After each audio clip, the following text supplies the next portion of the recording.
요스타의 신작 서브컬처 게임 스텔라 소라 드디어 나왔습니다. 저는 출시날 그리고 이튿날 오늘까지 이틀 동안 가볍게 찍먹 정도 해봤고요. 이거 과연 해볼만 한가? BM 괜찮나? 하는 분들을 위해 직접 정리해봤습니다.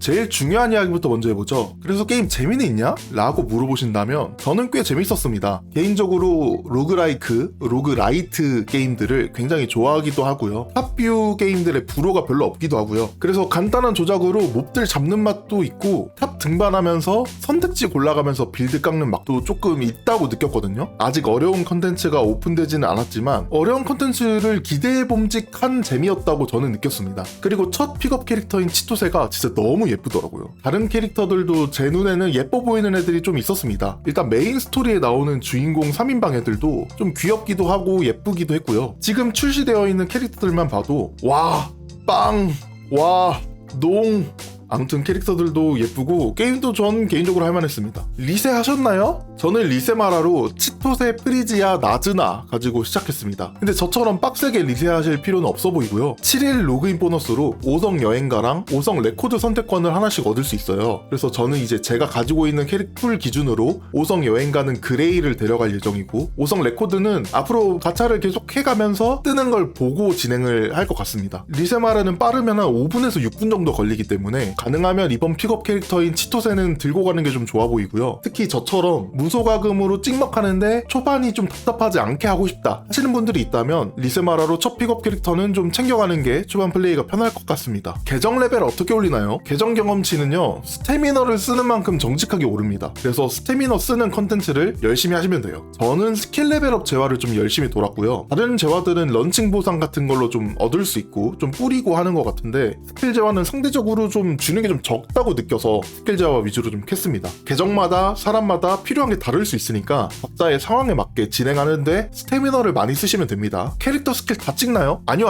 게임 극초반에는 재화가 많이 부족하잖아요. 그래서 좀 아낄 수 있는 곳에선 아껴주는 게 좋습니다. 메인 딜러는 평타, 스킬, 궁극기만 찍고요. 지원 스킬은 찍지 않습니다. 지원 캐릭터들은 지원 스킬과 궁극기만, 평타와 스킬은 찍지 않습니다. 게임을 해보면 인게임에서 지원 캐릭터들이 지원 스킬을 사용할 때랑 궁극기를 쓸 때만 튀어나오거든요. 얘네들은 평타랑 스킬을 쓰지 않아요. 지원 스킬이 따로 있습니다. 그냥 스킬이 아니고. 그래서 얘네들의 평타랑 스킬은 굳이 찍어줄 필요가 없습니다. 저는 스토리 중요하게 보는데 스토리 재밌나요? 저는 서브컬처 게임 할 때 스토리를 좀 중요하게 생각하는 편이긴 해요. 요즘 서브컬처 게임에서 경쟁력을 가지려면 스토리에서 어느 정도 흡입력이 있어야 된다고 저는 생각을 하는 편이긴 하거든요. 근데 이 스텔라 소라는 지금까지 공개되어 있는 메인 스토리만 가지고 얘기를 해보자면 스토리의 극 초반부라서 뭐 좋다 안 좋다를 논할 만큼의 내용은 아니었다고 저는 느꼈고요. 그냥 가볍게 볼만한 정도였다라고 생각을 합니다. 다만 메인 스토리가 풀 더빙이 아닌 게 저는 개인적으로 아쉬웠고요. 스토리 연출도 2D 일러스트 위주로 흘러가기 때문에 딱히 연출이 기대되지 않았어요. 실제로 보여지는 것도 그저 그랬고요. 메인 스토리를 보고 있으면 스토리 내용적인 거 말고 스토리 외적으로 보여지는 때깔이 약간 블루 아카이브 같은 느낌이 든다는 생각을 지울 수가 없더라고요. 일부러 이런 식으로 타겟을 겨냥해서 만든 건가 싶은 생각도 살짝 들었고요. 앞으로 스토리 진행을 좀 더 보면서 얘기를 해봐야겠지만 지금까지 공개되어 있는 메인 스토리 2챕터까지는 그냥저냥 평범했다 라고 얘기할 수 있을 것 같습니다. 저는 패드를 지원하는 게임은 보통 패드로 플레이하는 편이에요. 근데 이 스텔라 소라도 패드를 지원하더라고요. 그래서 이제 패드로 플레이를 좀 해보았는데요. 메인 UI 같은 곳에서는 마우스 커서를 패드 스틱으로 옮겨서 버튼을 눌러야 되는 식이 대부분이어서 그렇게 편하다는 느낌을 받지는 못했습니다. 캐릭터를 움직이면서 플레이할 수 있는 부분에서는 패드로 플레이하는 것도 나름 나쁘지 않더라고요. 패드 플레이 개선을 전반적으로 조금씩 키 할당을 조금씩 더 해주면 더 패드로 편하고 재미있게 플레이할 수 있을 것 같다는 생각이 들었습니다. 여기까지는 이제 초반부 게임을 플레이하면서 제가 느꼈던 후기 위주였고요. 이제 진짜 중요한 얘기로 넘어가 볼게요. 게임에 관심 있으신 분들이라면 궁금해하실 BM 이야기입니다. BM이 꽤 맵다던데 실제로 어떤가요? 이 게임의 캐릭터 픽업 구성은 다음과 같습니다. 5성 확률이 2%인데 50% 확률로 픽둘이 있고요. 선장은 160입니다. 호요버스식 BM에서 존재하는 확률업 구간 이런 거 없습니다. 픽업 캐릭터를 획득하지 못하면 스택은 2월 되고요. 획득 획득한 순간 스택은 초기화됩니다. 아닌데? 명암 120법이 천장인데? 라고 생각하시는 분들도 계시겠죠. 실제로는요 120법이 천장은 아니고요 120법을 채우면 그냥 명암을 주는 거예요. 이 명일방주라는 게임을 해보신 분들이라면 이해가 쉬우실 수 있는데요, 명일방주에서 한정 캐릭터 이중 픽업을 할 때가 있어요. 그럴 때 300법을 채우면 한정 캐릭터 명암을 한 장 주잖아요. 그런 형태라고 보시면 됩니다. 이해가 쉽게 예를 들어볼게요. 이번 치토세 픽업에 제가 100연차를 쳤습니다. 근데 치토세가 안 나왔어요. 그러면 20연차를 더 치면 120번째에서 치토세가 확정, 이게 아니고요, 확률적으로 나올 수도 있고 안 나올 수도 있는 건 똑같습니다. 근데 120연을 채웠을 때 화면에 획득 터치라는 버튼이 떠요. 그래서 이걸 누르면 치토세 한 장을 그냥 주는 겁니다. 오! 저는 치토세 픽업에 50연차 쳐가지고 치토세 먹었는데 이 50연차 2월 되나요? 안 됩니다. 명암주는 120연차에는 2월이 없습니다. 그래서 만약에 50연차를 쳤는데 거기서 치토세를 먹었다, 그러면 120연차 중에 50연차 친 스택은 2월 되지 않고 사라집니다. 그리고 50연차에서 치토세를 먹었기 때문에 원래 픽업 천장인 160쪽에도 스택이 안 쌓이겠죠? 근데 만약에 내가 120연차를 다 쳤어, 거기서도 치토세를 못 먹었어, 그럼 120연차를 다 친 상황이기 때문에 치토세를 그냥 획득 가능합니다. 근데 이제 원래 이 게임은 160이 천장이잖아요. 120연차를 쳤는데 픽업 캐릭터를 못 먹었기 때문에 스택은 160 중에 120이 되어서 누적이 되고, 이 스택은 만약에 내가 추가로 픽업에 들어가지 않는다면 다음 픽업으로 2월이 되는 구조입니다. 그러면 다음 픽업 캐릭터가 나왔을 때 40법을 치면 확정으로 획득이 가능하겠죠? 왜냐면 160이 천장이니까요. 대신에 다음 픽업 캐릭터도 똑같이 120법을 치면 명암 한 장을 줄 텐데 121연차 중에 40연차만 친 상황이 되니까 내가 추가로 픽업에 들어가지 않는다면 이 40스택은 120법 기준으로는 2월 되지 않고 사라진다는 겁니다. 최종적으로 간단하게 정리해 볼게요. 스텔라소라는 캐릭터 기준 5성 확률 2%에 50%의 확률로 픽들이고요. 천장은 160입니다. 픽업 캐릭터를 못 먹었을 때의 가차 스택은 160법 기준으로만 누적 2월 됩니다. 120법을 채우면 중간에 픽업 캐릭터 획득 여부와 상관없이 명암을 그냥 하나 줍니다. 픽업 캐릭터를 먹으면 그 순간 160법 기준으로 쌓이던 스택은 초기화된다 입니다. 전무라고 부르는 픽업이죠. 레코드 픽업 같은 경우에는 캐릭터 픽업에서 챙겨주던 120법 명암 획득 시스템은 없고요. 천장 자체가 120으로 낮아지고 5성 레코드 확률은 2%로 동일하지만 75%의 확률로 획득하거나 25%의 확률로 픽들이거나입니다. 단천장은 여전히 없고요. 근데 스텔라소라에서 좀 웃긴 점은 10연차 뽑기가 3000파편이 들어요. 근데 CBT 하셨던 분들 얘기를 들어보니까 CBT 때에는 10연차에 1500파편이 들었다고 하더라고요. 근데 정출 때 이걸 정확히 2배로 늘린 게 왜 그런 건지 솔직히 잘 이해가 안 가긴 해요. 그래서 이 픽업 확률을 보고 얘기를 좀 해보면요, 요즘은 서브컬처 게임들이 이미 많아졌고 경쟁도 굉장히 심해지고 있는 와중에 스텔라소라는 서브컬처 후발주자임에도 불구하고 BM이 꽤 톡식합니다. 서브컬처 게임계에서 업계 표준으로 자리 잡은 듯한 호요버스식 BM을 썩 좋아하지 않는 분들도 이제는 좀 많습니다. 근데 호요버스는 3D 모델링 캐릭터, 맵 디자인, 메인 스토리 풀 더빙, PV 같은 것들에 재투자해주는 요소들이 좀 있고요. 그래서 비싼 BM이지만 많은 유저들이 그럴 수 있다고 받아들일 만한 퀄리티를 좀 평균적으로 뽑아내준다고 느끼고요. 명조는 후발주자이기 때문에 호요버스식 BM을 채택했지만 그 호요버스식 BM 기반으로 확정 천장을 낮추고 전용 무기의 픽두를 없애면서 엄청 완화된 BM을 준비해왔죠. 여기에 명조 역시 매 업데이트마다 뽑아오는 신규 지역, 캐릭터 모델링 퀄리티 이런 것도 정말 대단하고요. 스텔라소라를 해보면서 느낀 거는 게임 재밌는 거 알겠어, 캐릭터 예쁜 거 알겠어, 근데 이 정도 퀄리티로 이렇게 톡식한 BM을 채택하는 게 맞나? 하는 생각이 들 수 있다는 겁니다. 퀄리티가 높고 재밌는 게임들이 이미 꽤 많고요. 앞으로 엄청난 신작들이 출시 대기 중입니다. 근데 메인 스토리도 풀 더빙이 아니고 스토리에서 보여지는 것도 2D 일러스트 위주, 인게임도 SD 캐릭터 위주인 걸 생각하면 과연 이 게임이 이 정도의 가격을 받을 만한가? 내가 이 게임에 과금을 하는 게 맞나? 하는 의문을 가질 만한 유저들도 충분히 있을 수 있겠다는 생각이 듭니다. 근데 저는 이제 오히려 이걸 역으로 이렇게 한번 생각해봤어요. BM이 대놓고 메워버리니까